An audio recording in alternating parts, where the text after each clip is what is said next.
ಪ್ರಮುಖ ಮೂಲ ಸೌಕರ್ಯ ಯೋಜನೆಗಳ ಉದ್ಘಾಟನೆ ಮತ್ತು ಈಶಾನ್ಯದಲ್ಲಿ ಸಂಪರ್ಕ ಮತ್ತು ಅಭಿವೃದ್ಧಿಯನ್ನ ಬಲಪಡಿಸುವ ಗುರಿಯನ್ನ ಹೊಂದಿರುವ ಕಾರ್ಯತಂತ್ರದ ಸೌಲಭ್ಯಗಳ ಪರಿಶೀಲನೆ ಸೇರಿದಂತೆ ಹಲವಾರು ಉನ್ನತ ಮಟ್ಟದ ಕಾರ್ಯಕ್ರಮಗಳಿಗಾಗಿ ಪ್ರಧಾನಿ ನರೇಂದ್ರ ಮೋದಿ ಅವರು ಅಸ್ಸಾಂನ ಮೋರಾನ್ನಲ್ಲಿರುವ C-130J ಸೂಪರ್ ಹರ್ಕ್ಯುಲೆಸ್ಗೆ ಆಗಮಿಸಿದ್ದಾರೆ ಹಾಗೂ ಈಶಾನ್ಯದ ಮೊದಲ ತುರ್ತು ಲ್ಯಾಂಡಿಂಗ್ ಸೌಲಭ್ಯದಲ್ಲಿ ಐತಿಹಾಸಿಕ ಲ್ಯಾಂಡಿಂಗ್ ಮಾಡಿದ್ದಾರೆ.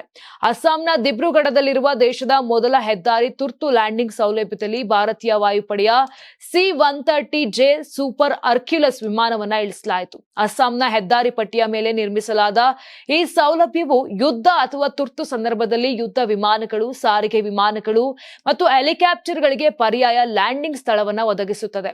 ಇದು ಈಶಾನ್ಯ ಭಾರತದ ರಕ್ಷಣಾ ಮತ್ತು ಕಾರ್ಯತಂತ್ರದ ಸನ್ನದ್ಧತೆಯಲ್ಲಿ ಮಹತ್ವದ ಹೆಜ್ಜೆಯಾಗಿದೆ. ತುರ್ತು ಲ್ಯಾಂಡಿಂಗ್ ಸೌಲಭ್ಯವು ಹೆದ್ದಾರಿ ಪಟ್ಟಿಯಾಗಿದ್ದು, ಇದು ಸಾಮಾನ್ಯವಾಗಿ ವಾಹನಗಳಿಗೆ ಸೇವೆ ಸಲ್ಲಿಸುತ್ತದೆ.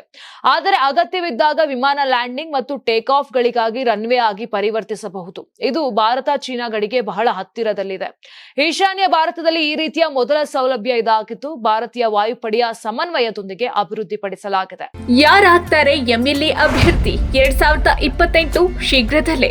ಪ್ರತಿದಿನ ಒಂದೊಂದು ಕ್ಷೇತ್ರದ ಟಿಕೆಟ್ ಆಕಾಂಕ್ಷಿಗಳ ಸಂಪೂರ್ಣ ಮಾಹಿತಿ ಪೊಲಿಟಿಕಲ್ ಜರ್ನಲಿಸ್ಟ್ KM ಶಿವಕುಮಾರ್ ಅವರಿಂದ. ಕರ್ನಾಟಕದ ನಂಬರ್ 1 ಡಿಜಿಟಲ್ ಮೀಡಿಯಾ ನಿಮ್ಮ ನೆಚ್ಚಿನ ಕರ್ನಾಟಕ ಟಿವಿಯಲ್ಲಿ ಮಾತ್ರ.